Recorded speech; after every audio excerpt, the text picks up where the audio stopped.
Hello दोस्तों। आज मैंने नेटफ्लिक्स पर देखी है इफ विशेस कुड किल नाम की सीरीज। चलो फिर एक्सप्लेनेशन स्टार्ट करते हैं। फर्स्ट एपिसोड की शुरुआत एक बहुत ही डार्क और क्रीपी रूम से होती है।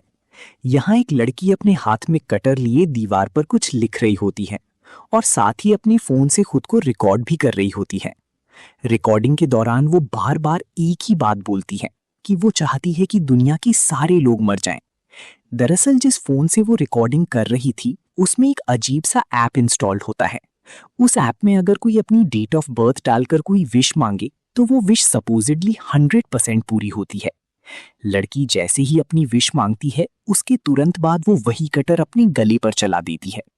मतलब सीरीज की स्टार्टिंग में ही इतना डेंजरस सीन देखने को मिलता है कि ऑडियंस एकदम शॉक हो जाती है। लेकिन सबसे ज्यादा डिस्टर्बिंग बात ये थी कि लड़की ये सब अपनी मर्जी से करती हुई नहीं लग रही थी। ऐसा फील हो रहा था जैसे कोई इनविजिबल फोर्स उसे कंट्रोल कर रही हो या फिर किसी ने उसके माइंड पर कब्जा कर लिया हो। इसके बाद स्टोरी हमें सिया नाम की एक लड़की के पास ली जाती है जो फोन पर किसी से चैट करने के बाद अपने कॉलेज के लिए निकलती है। कॉलेज पहुंचते ही वो अपने बॉयफ्रेंड जंगबॉक से मिलती है और उसे किस कर देती है।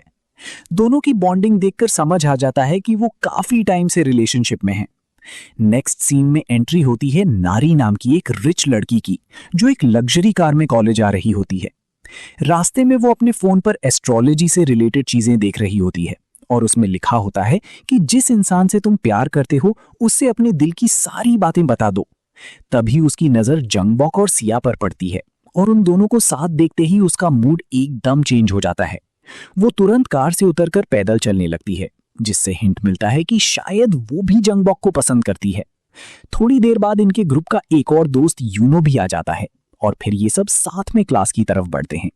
वहीं क्लास में हमें हाजुन नाम का एक इंटेलिजेंट लड़का देखने को मिलता है जो अपने लैपटॉप पर कोडिंग कर रहा होता है। अब तक स्टोरी में टोटल 5 इंपॉर्टेंट कैरेक्टर्स इंट्रोड्यूस हो चुके होते हैं: सिया, जंगबॉक, नारी, यूनो और हाजुन। हो सकता है आगे के एपिसोड्स में और भी नए कैरेक्टर्स देखने को मिले। और फिर तभी क्लास में टीचर आते हैं और सबको टेस्ट रिजल्ट्स देना स्टार्ट कर देते हैं। हमेशा की तरह हाजून इस बार भी क्लास में फर्स्ट आता है। लेकिन सबसे बड़ा शॉक तब लगता है जब जंगबुक, जो यूजुअली मुश्किल से पास होता था, इस बार सेकंड रैंक ले आता है। पूरी क्लास हैरान रह जाती है क्योंकि किसी को समझ नहीं आता कि आखिर उसने इतने अच्छे मार्क्स कैसे स्कोर कर लिए। टीचर भी क्लियर बोलते हैं कि चीटिंग का कोई चांस ही नहीं था। मतलब जंगबुक ने जो भी किया अपने दम पर किया। लेकिन तभी जंगबुक के फोन पर उस मिस्टीरियस ऐप का नोटिफिकेशन आता है जिसमें लिखा होता है your wish has been successfully completed. ये नोटिफिकेशन दिखते ही कहानी और भी ज्यादा मिस्टीरियस और डेंजरस लगने लगती है। इसके बाद पांचों दोस्त आपस में बैठकर जंगबुक से पूछते हैं कि उसने इतनी अच्छे मार्क्स कैसे लाए। लेकिन जंगबुक उनके सवालों को अवॉइड करने लगता है जैसे वो कोई बहुत बड़ा सीक्रेट छुपा रहा हो। तभी जंगबुक अपने दोस्तों को उस मिस्टीरियस ऐप के बारे में बताता है जिसमें अपनी डेट ऑफ बर्थ डालने के बाद कोई भी विश मांगो तो वो सपोजिडली पूरी हो जाती है। ये बात सुनकर सब लोग शॉक्ड हो जाते हैं और क्यूरियोसिटी में यूनो भी तुरंत अपने फोन में उस ऐप को इंस्टॉल कर लेता है। और फिर जंगबुक उन सबको समझाता है कि तुम्हें अपनी डेट ऑफ बर्थ किसी चीज पर लिखकर कैमरे के सामने दिखानी होती है और फिर दिल से जो विश मांगोगे कुछ ही देर में वो कंप्लीट हो जाएगी। अपनी बात प्रूव करने के लिए जंगबुक उन्हें वो रिकॉर्डेड वीडियो भी दिखाता है जिसमें उसकी विश सच होती हुई नजर आ रही थी। इसके बाद सब फ्रेंड्स वहां से चले जाते हैं। लेकिन तभी यूनो नोटिस करता है कि उसके फोन में उस ऐप पर एक अजीब सा 24 घंटे का टाइमर स्टार्ट हो गया है। पहले तो उसे लगता है कि शायद ये कोई कूल डाउन टाइम होगा और 24 घंटे बाद वो दोबारा विश मांग पाएगा, इसलिए वो उस बात को ज्यादा सीरियसली नहीं लेता। उधर नारी और सिया आपस में जंगबुक को लेकर बात कर रही होती हैं और उन दोनों की बातें चुपकर जंगबुक सुन लेता है। दोनों उसके बारे में काफी बुरी बातें कर रही होती हैं जिससे जंगबुक अंदर ही अंदर हर्ट हो जाता है। कहानी के नेक्स्ट सीन में हम एक अजीब सी लेडी को देखते हैं जो पत्थरों से एक टावर बना रही होती है। तभी उस टावर में से एक सफेद रंग का सांप बाहर निकलता है। वो औरत तुरंत अपने पास खड़े आदमी के पास जाकर बोलती है कि मेहमान आने वाले हैं। ये मिस्टीरियस सीन क्लियरली हिंट देता है कि इन दोनों लोगों का इस डेंजरस ऐप और आने वाली इंसिडेंट से कोई ना कोई कनेक्शन जरूर है। फिर उधर प्रैक्टिस के दौरान सिया जंगबोक को समझा रही होती है कि वो प्रैक्टिस पर ज्यादा फोकस करे। इसी बीच जंगबोक के फोन पर हाजून का कॉल आता है, लेकिन सिग्नल इशू की वजह से आवाज प्रॉपरली नहीं आ रही होती। इसलिए जंगबोक बाहर चला जाता है और तब उसे फोन पर कुछ ऐसी बातें सुनाई देती हैं जहां सिया, नारी और यूनो उसके बारे में बुरी बातें कर रहे होते हैं। जंगबोक को यकीन ही नहीं होता कि उसके क्लोज फ्रेंड्स उसके बारे में ऐसा सोच सकते हैं। इसलिए वो खुद को कन्विंस करने की कोशिश करता है कि शायद उसने गलत सुना होगा। लेकिन दूसरी तरफ स्टोरी और इंटरेस्टिंग हो जाती है। सिया अपने कोच के साथ होती है, जहां उसका कोच बताता है कि उसका सिलेक्शन इंटरनेशनल गेम्स के लिए हो गया है। ये सुनते ही सिया बहुत खुश हो जाती है। स्कूल खत्म होने के बाद सब स्टूडेंट्स बाहर चले जाते हैं, लेकिन जंगबोक किसी काम से क्लास के अंदर वापस जा रहा होता है। बाहर सिया एक्साइटेड होकर उसे अपने सिलेक्शन के बारे में बताती है। और फिर घर पहुंचने के बाद सिया नोटिस करती है कि जंगबोक के फोन पर 30 से भी ज्यादा मिस्ड कॉल्स आए हुए हैं, लेकिन वो उन कॉल्स को इग्नोर कर देता है और सिया उल्टा उसे डिनर पर अपने घर बुला लेती है। उधर नारी अपनी कजिन की हेल्प से एक फेक आईडी बनवाती है और फिर सीक्रेटली एक नाइट क्लब में चली जाती है। इधर हाजुन यूनो का लैपटॉप रिपेयर कर रहा होता है। लैपटॉप देखते वक्त वो नोटिस करता है कि यूनो की ऑलमोस्ट हर फोटो में वो काफी उदास और डिप्रेस्ड लग रहा है। हाजुन को ये बात काफी स्ट्रेंज लगती है और वो उसकी बिहेवियर को लेकर सोचने लगता है। तभी उसकी नजर एक गेम लिंक पर पड़ती है जो यूनो ने उसे भेजा था। जैसे ही हाजुन उस लिंक पर क्लिक करने वाला होता है, उसकी बहन का फोन आ जाता है। कॉल खत्म करने के बाद वो दोबारा लैपटॉप रिपेयर करने लगता है और उस लिंक को इग्नोर कर देता है। उधर डिनर के बाद सिया जंगबोक को कॉल करती है।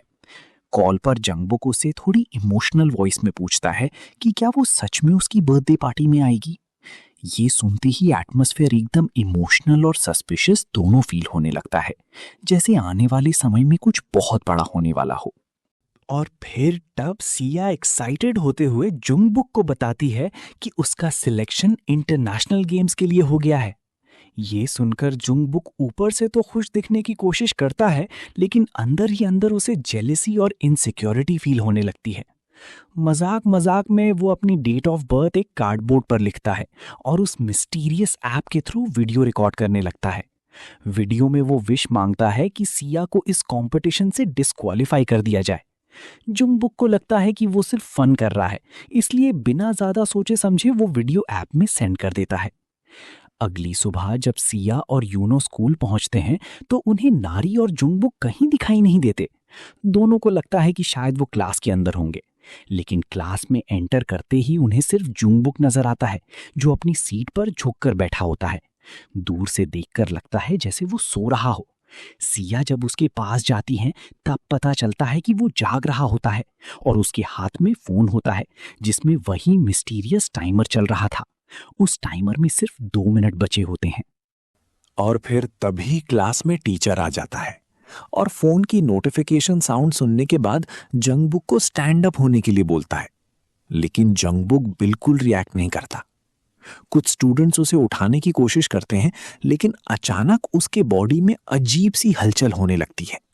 एक मोमेंट के लिए लगता है जैसे उसे कोई अटैक आ गया हो, लेकिन अगले ही पल वो नॉर्मल हो जाता है। उसके बाद जंगबुक अपने बैग से एक कटर निकालता है और उसे सिया के पीछे वाली डेस्क की तरफ पॉइंट करता है। वो बार बार चिल्लाने लगता है कि दूर हट जाओ, लेकिन वहां एक्चुअली कोई होता ही नहीं।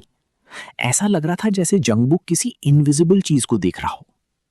इसी बीच सिया उसे रोकने की कोशिश करती है और दोनों के बीच स्ट्रगल शुरू हो जाती है।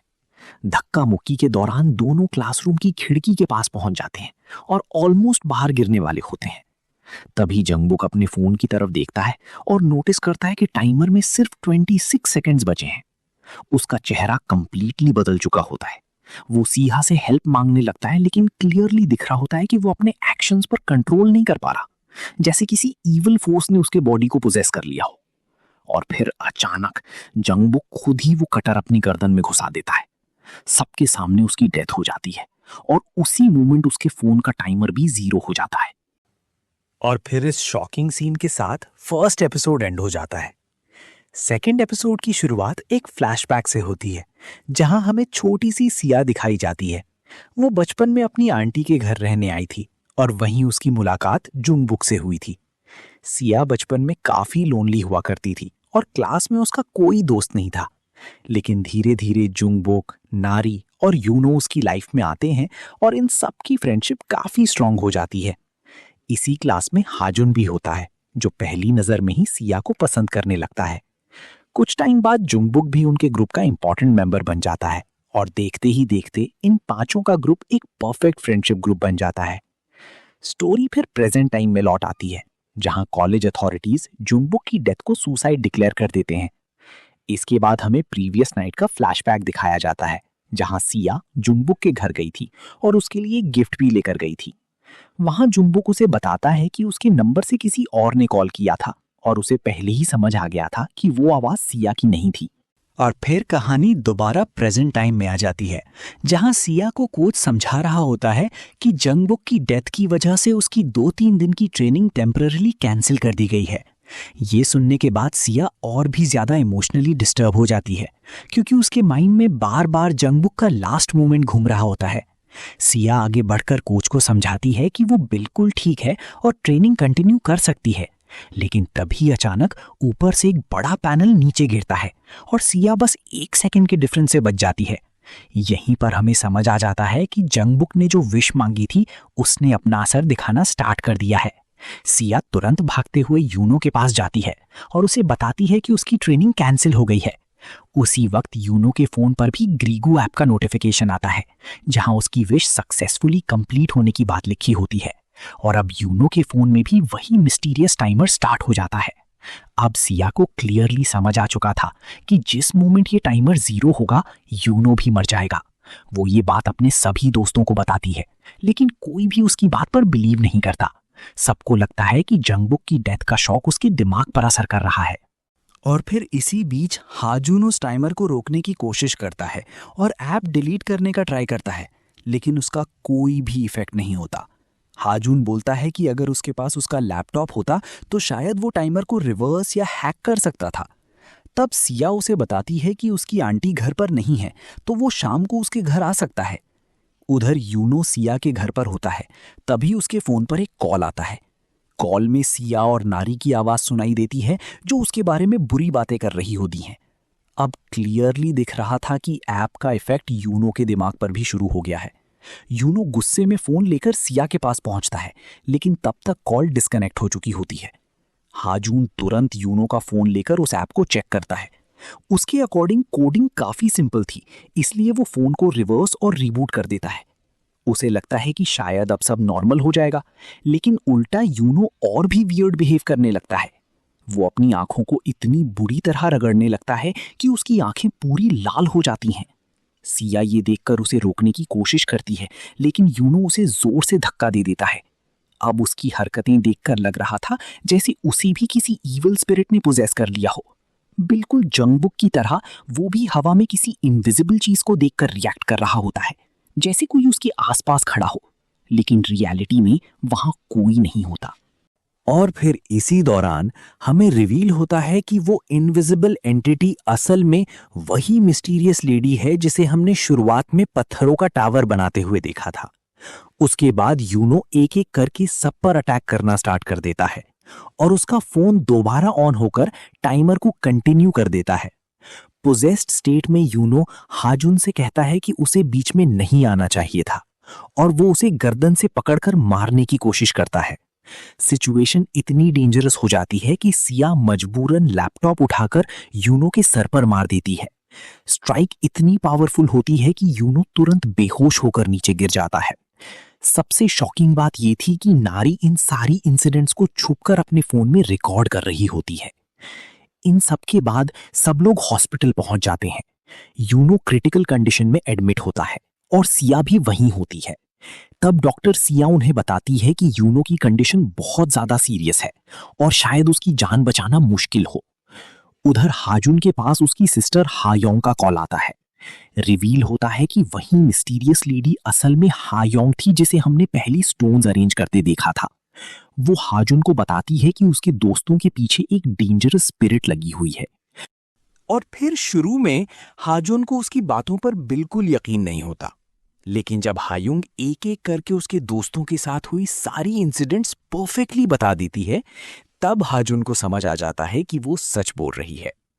हाजुन तुरंत सिया के पास भागता है, लेकिन तभी हॉस्पिटल में यूनो की कंडीशन और भी ज्यादा खराब होने लगती है।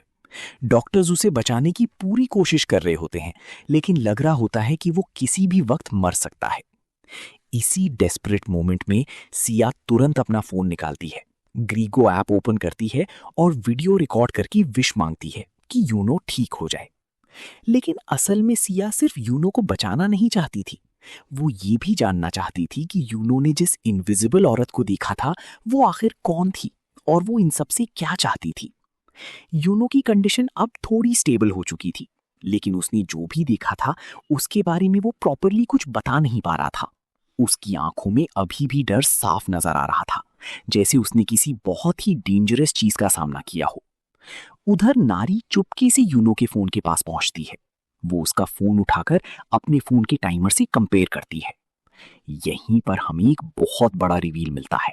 नारी ने भी सीक्रेटली ग्रीगो ऐप का यूज करके कोई विश मांगी हुई थी। मतलब अब सिर्फ जंगबुक और यूनो ही नहीं, बल्कि नारी भी इस डेंजरस गेम का हिस्सा बन चुकी थी। लेकिन तभी नारी नोटिस करती है कि यूनो के फोन का टाइमर अचानक बंद हो गया है। इसका मतलब सिया ने जो विश मांगी थी वो सक्सेसफुली कंप्लीट हो गई है और यूनो की जान फिलहाल बच गई है। ये देखकर नारी भी एक मोमेंट के लिए शॉक हो जाती है, क्योंकि अब उसे भी यकीन होने लगता है कि ये ऐप सच में काम करता है। और इसी सस्पेंसफुल मोमेंट के साथ सेकंड एपिसोड एंड हो जाता है। थर्ड एपिसोड की शुरुआत में हाजुन फाइनली डिसाइड करता है कि अब और टाइम वेस्ट करना डेंजरस हो सकता है। उसे लगता है कि अगर सच जानना है और अपनी फ्रेंड्स को बचाना है तो उसे अपनी सिस्टर हायोंग के पास जाना ही पड़ेगा। इसलिए वो तुरंत सिया को लेकर उसके पास जाने का प्लान बनाता है। लेकिन उनका सफर बिल्कुल भी नॉर्मल नहीं होता। रास्ते में बहुत घना फॉग छाया हुआ होता है और हर तरफ से अजीब अजीब आवाजें सुनाई देती रहती हैं। सबसे क्रीपी बात ये होती है कि वो दोनों जितनी बार जंगल के अंदर आगे बढ़ते हैं, कुछ देर बाद फिर वही जगह पर लौट आते हैं, जैसे वो किसी इनविजिबल लूप में फंस गए हों और जंगल उन्हें बाहर ही नहीं निकलने दे रहा हो। और फिर एटमॉस्फेयर इतना क्रीपी हो चुका होता है कि सिया काफी ज्यादा पैनिक करने लगती है। तभी अचानक उनके ऊपर एक अजीब सा बड़ा कीड़ा अटैक कर देता है। सिया डर के मारे भागना स्टार्ट कर देती है और उसके पीछे पीछे हाजुन भी भागता है। दोनों बिना कुछ सोचे समझे जंगल के अंदर भागते रहते हैं और आखिरकार एक पुराने और सुनसान घर के सामने पहुंच जाते हैं। हाजुन पहले भी इस जगह पर आ चुका होता है, लेकिन पहले कभी उसकी सिस्टर ने उसे घर के अंदर आने नहीं दिया था। लेकिन इस बार सिचुएशन अलग होती है। जैसे ही वो दोनों घर के पास पहुंचते हैं, हायंग खुद दरवाजा खोलकर उनका वेलकम करती है। उसके चेहरे पर अजीब सी स्माइल होती है जो एटमॉस्फेयर को और भी ज्यादा अनसेटलिंग बना देती है। इसी बीच हॉस्पिटल में यूनो होश में आता है और तुरंत सिया को कॉल करता है। वो बार बार घबराहट में सिर्फ एक ही बात पूछ रहा होता है, तुम लोग हो कहां? उसकी आवाज से क्लियरली फील हो रहा था कि उसके साथ हॉस्पिटल में भी कुछ बहुत बुरा होने वाला है। और फिर तभी हायंग अचानक दौड़ते हुए आती है और सिया को रोकते हुए जोर से चिल्लाती है, ये क्या कर रही हो? फोन नीचे रखो। लेकिन तब तक सिया अपने बॉडी पर कंट्रोल खो चुकी होती है, जैसे कोई इनविजिबल फोर्स उसे ऐप यूज करने पर मजबूर कर रही हो। सिचुएशन को देखते ही हायंग तुरंत एक रस्सी उठाती है और सिया का हाथ जोर से खींच देती है। झटके की वजह से फोन उसके हाथ से नीचे गिर जाता है और सिया वहीं पर बेहोश हो जाती है। और यहीं पर एक शॉकिंग ट्रूथ रिवील होता है। सिया की सोल उसके बॉडी से अलग होकर एक दूसरी पैरानॉर्मल दुनिया में पहुंच चुकी होती है और वहीं फंस जाती है। हायंग सबको समझाती है कि सिया को वापस लाने का सिर्फ एक ही तरीका है, उसे उस डार्क वर्ल्ड के अंदर मौजूद 3 गेट्स को क्रॉस करना होगा। इसके बाद हायंग एक डेंजरस रिचुअल स्टार्ट करती है। सिया की पूरे बॉडी को एक सफेद धागे से बांध दिया जाता है जो डायरेक्टली उसकी सोल से कनेक्टेड होता है। फिर हायंग मंत्र पढ़ते हुए खुद भी उसी डार्क वर्ल्ड में एंटर कर जाती है। और फिर उधर जब सिया को होश आता है तो वो खुद को एक बहुत ही डार्क और क्रीपी जगह पर पाती है। हर तरफ सिर्फ अंधेरा होता है और अजीब सी डरावनी आवाजें सुनाई देती हैं। हायंग उसे समझाती है कि उसे 3 गेट्स क्रॉस करने होंगे, लेकिन सबसे इंपॉर्टेंट वार्निंग देते हुए वो बार बार कहती है, कुछ भी हो जाए पीछे मुड़कर मत देखना, वरना वो ईवल स्पिरिट तुम्हें देख लेगी और तुम हमेशा के लिए इस दुनिया में फंस जाओगी। जैसे ही हायंग अपना मास्क पहनती है, सिया की टेरिफाइंग जर्नी ऑफिशियली स्टार्ट हो जाती है। उधर रियल वर्ल्ड में हायंग अपने हस्बैंड को बोलती है कि वो एक एक करके अगरबत्ती जलाता रहे, क्योंकि हर अगरबत्ती एक गेट को रिप्रेजेंट करती है। सिया का पहला गेट उसे उसके स्कूल की डार्क कॉरिडोर में ले जाता है। वहां अचानक उसका सामना जूम बॉक्स से होता है। वो पूरी तरह खून से लथपथ होता है और उसके हाथ में वही कटर होता है। बार बार उसकी डेथ का हॉरिफाइंग सीन रिपीट हो रहा होता है और वो हेल्प के लिए चीख रहा होता है। ये सब देखकर सिया बुरी तरह डर जाती है, लेकिन हायंग उसे समझाती है कि ये सब सिर्फ इल्यूजन है। और फिर सिया हिम्मत करके आगे बढ़ती है और जैसे ही वो पहला गेट क्रॉस करती है, जंगबुक और पूरा कॉरिडोर 1 सेकंड में गायब हो जाता है। पहला गेट क्रॉस होते ही रियल वर्ल्ड में दूसरी अगरबत्ती जलाई जाती है। अब सिया दूसरे गेट के अंदर एंटर करती है, जहां वो अपने पेरेंट्स का एक्सीडेंट देखती है। उसके माँ बाप खून में डूबे हुए जमीन पर पड़े होते हैं। उसकी माँ रोते हुए उसे रोकने की कोशिश करती है और इमोशनल होकर उसका नाम लेती है। ये सिया के लिए सबसे पेनफुल मोमेंट था। एक तरफ उसके इमोशंस थे और दूसरी तरफ उसकी सर्वाइवल। लेकिन बहुत मुश्किल से वो खुद को कंट्रोल करती है। आंखों में आंसू लेकर अपनी माँ से माफी मांगती है और फिर भी आगे बढ़ जाती है। इसी तरह वो दूसरा गेट भी क्रॉस कर लेती है। लेकिन असली डेंजर अभी बाकी था। जैसे ही सिया तीसरे गेट में एंटर करती है, उसे लगता है कि वो फाइनली रियल वर्ल्ड में वापस आ गई है। उसके सामने हायंग खड़ी होती है और कहती है, सब कुछ खत्म हो गया। तभी एक और अजीब आवाज सिया को वार्न करती है कि ये सब एक इल्यूजन है और उसे अभी भी गेट क्रॉस करना होगा। अब सिया कंप्लीटली कंफ्यूज हो जाती है कि वो किस पर ट्रस्ट करे। और फिर इसी बीच फेक हायंग उसे मैनिपुलेट करते हुए बोलती है, पीछे मुड़कर देखो, वो एंटिटी तुम्हारे पीछे खड़ी है। फियर और प्रेशर में आकर सिया पीछे मुड़कर देख लेती है और उसी मोमेंट उसके और हायंग के बीच कनेक्टेड सफेद धागा टूट जाता है। तब रिवील होता है कि वही असली तीसरा गेट था, सबसे डेंजरस गेट, और सिया उस टेस्ट को समझ ही नहीं पाई। हायंग बार बार उसे सिर्फ आगे बढ़ने के लिए कह रही थी, लेकिन फियर की वजह से वो ट्रैप में फंस गई। अब सिया खुद को एक और भी ज्यादा हॉरिफाइंग ब्लैक वर्ल्ड में पाती है। उसका सफेद धागा अब लाल हो चुका होता है। उसकी मुंह और नाक से खून बहने लगता है और वो प्रॉपरली मूव भी नहीं कर पा रही होती। लेकिन सही वक्त पर हायंग भी उस डार्क वर्ल्ड में पहुंच जाती है। वो सिया का हाथ पकड़कर चिल्लाती है, जल्दी चलो, इससे पहले कि वो हमें देख ले। दोनों पूरी स्पीड में भागते हुए आखिरी गेट तक पहुंचते हैं और किसी तरह उस डार्क वर्ल्ड से बाहर निकल आते हैं। जैसे ही वो रियल वर्ल्ड में वापस आते हैं, सब लोग रिलीफ की सांस लेते हैं। लेकिन अब एक बात बिल्कुल क्लियर हो चुकी थी, ये सिर्फ एक नॉर्मल ऐप या गेम नहीं था।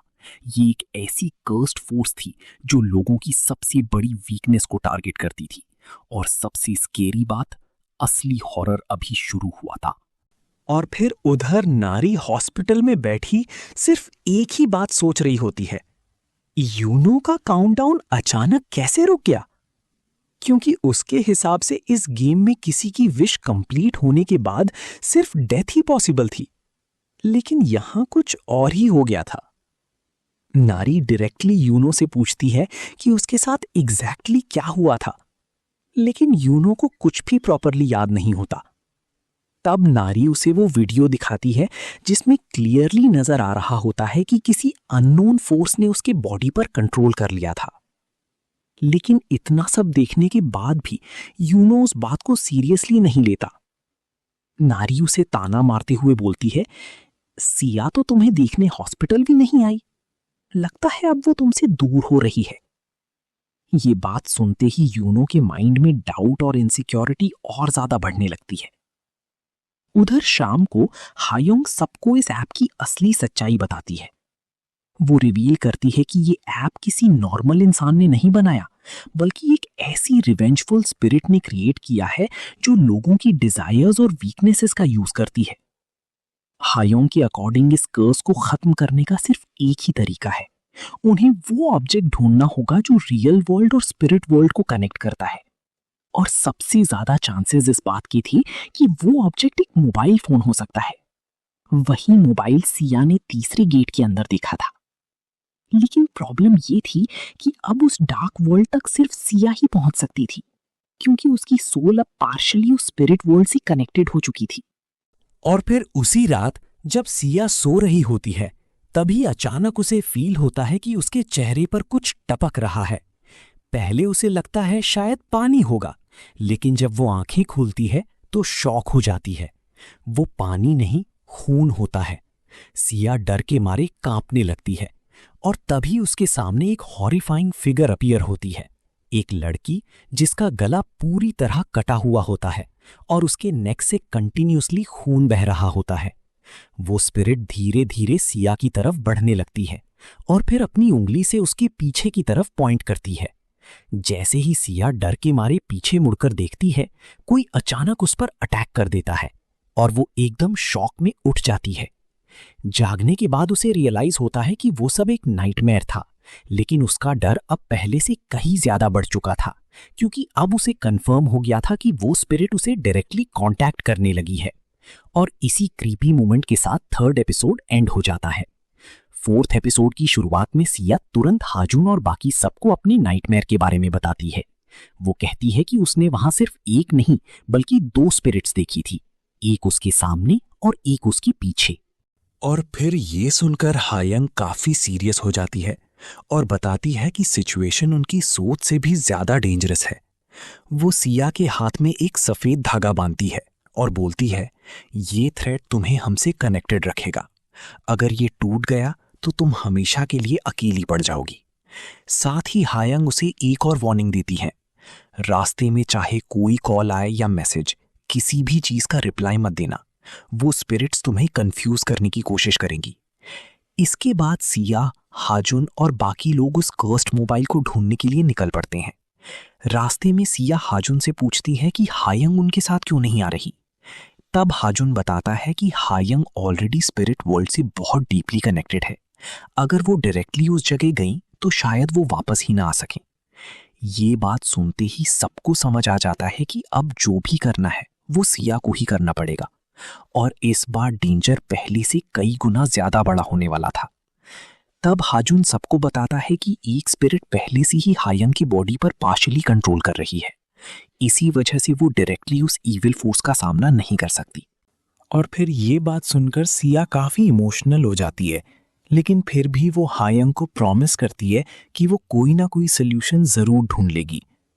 इसी बीच यूनो हॉस्पिटल से डिस्चार्ज होते ही सीधा सिया के घर पहुंचता है, जहां उसकी मुलाकात नारी से होती है।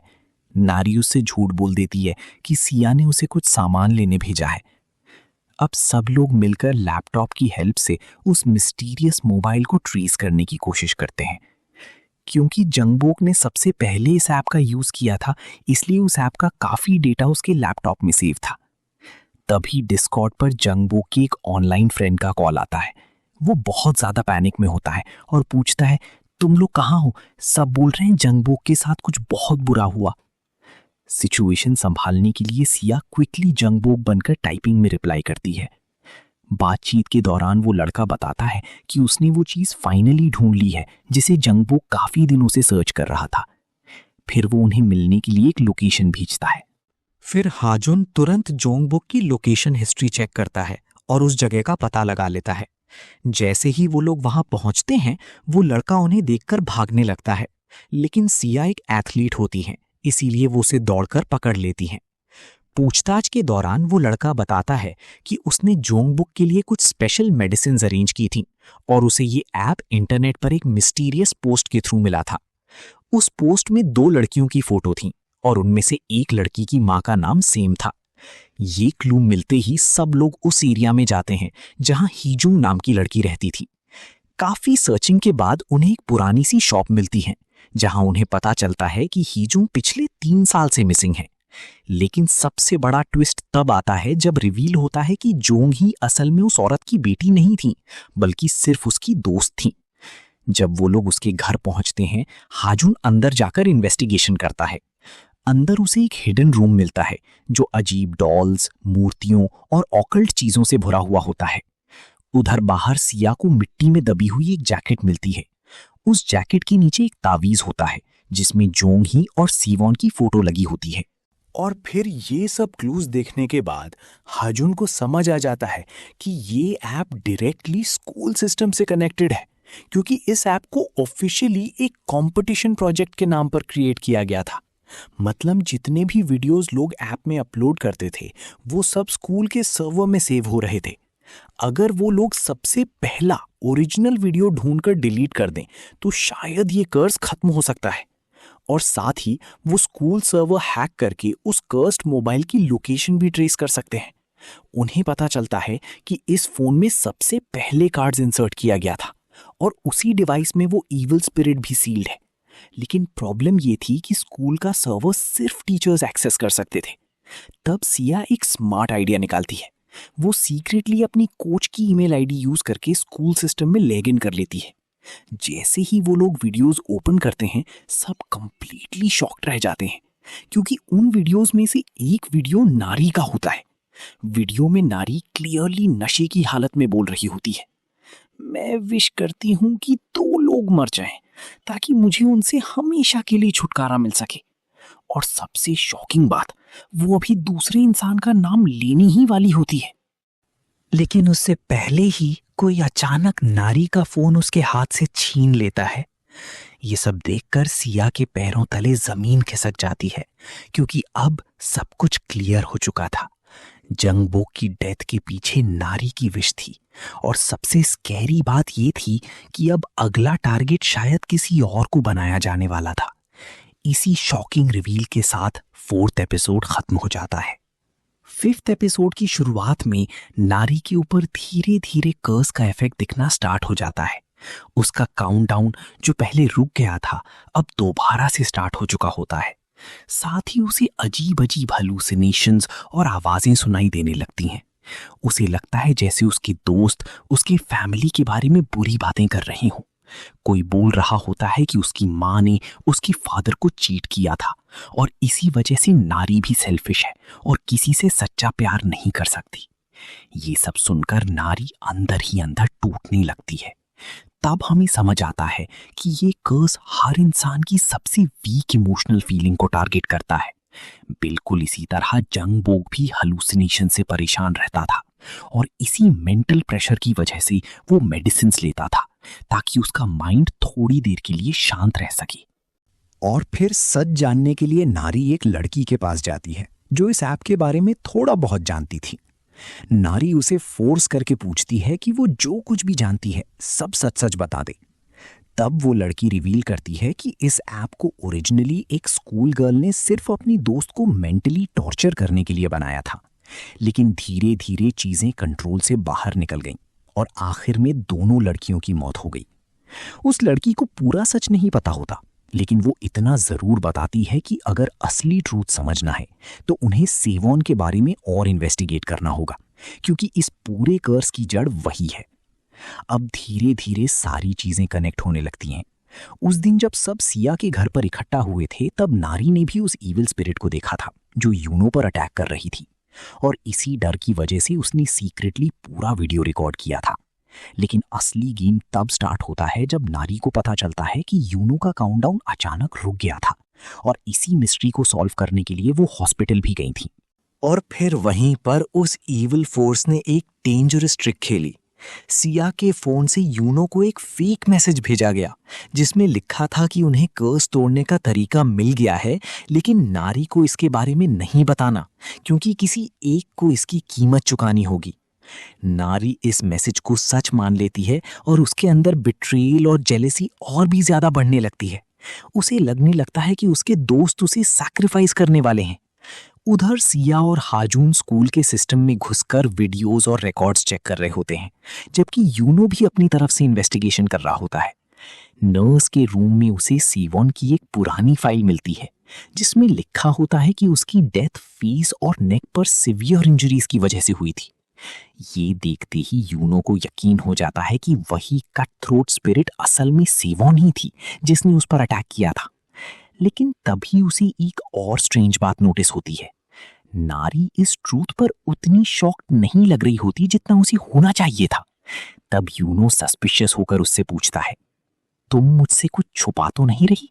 और फिर नारी पर इविल स्पिरिट का कंट्रोल इतना बढ़ जाता है कि वो यूनो पर अटैक कर देती है। हाजुन टाइम पर पहुंचकर यूनो की जान बचाता है, लेकिन स्पिरिट उस पर भी अटैक करती है। इस डेंजरस अटैक के बाद हाजुन के अंदर एक नई पावर अवेकन हो जाती है, जिससे वो अब स्पिरिट्स को क्लियरली देख सकता है। 6th एपिसोड के फ्लैशबैक में पता चलता है कि सेवॉन अपनी माँ से अलग रहती थी क्योंकि उसकी माँ डार्क रिचुअल्स करती थी। हीजंग की आंखों की अजीब प्रॉब्लम को सेवॉन की माँ एक रिचुअल से टेम्पररीली ठीक कर देती है, जिससे हीजंग का उन पर ट्रस्ट बढ़ जाता है। बाद में हीजंग और सेवॉन स्कूल के कोडिंग क्लब ज्वाइन करते हैं, जहां रिवील होता है कि सेवॉन कोडिंग और ऐप डेवलपमेंट में बहुत टैलेंटेड थी और हीजंग सीक्रेटली होंग को पसंद करती थी। क्लास के बाद हीजंग को सेवॉन की माँ अपने घर ले जाती है और उसे एक सीक्रेट रिचुअल रूम दिखाती है जो क्रीपी डॉल्स और अकल्ट आइटम से भरा होता है। वहां हीजंग डार्क रिचुअल्स की तरफ अट्रैक्ट होने लगती है और एक स्पेशल टोटेम डॉल के बारे में सीखती है, जिसके थ्रू किसी भी इंसान को कंट्रोल किया जा सकता है।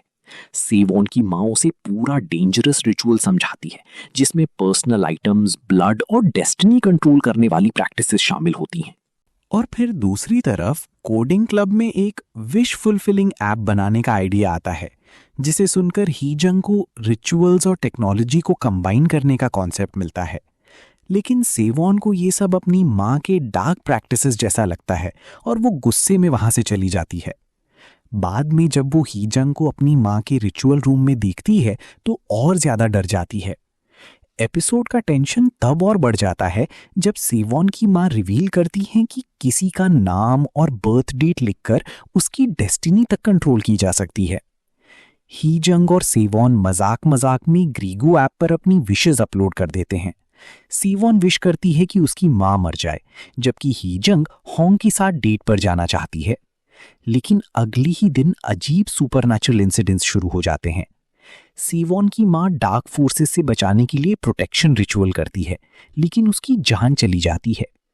मरने से पहले वो हीजंग को एक ताबीज देकर सेवॉन तक पहुंचाने को कहती है।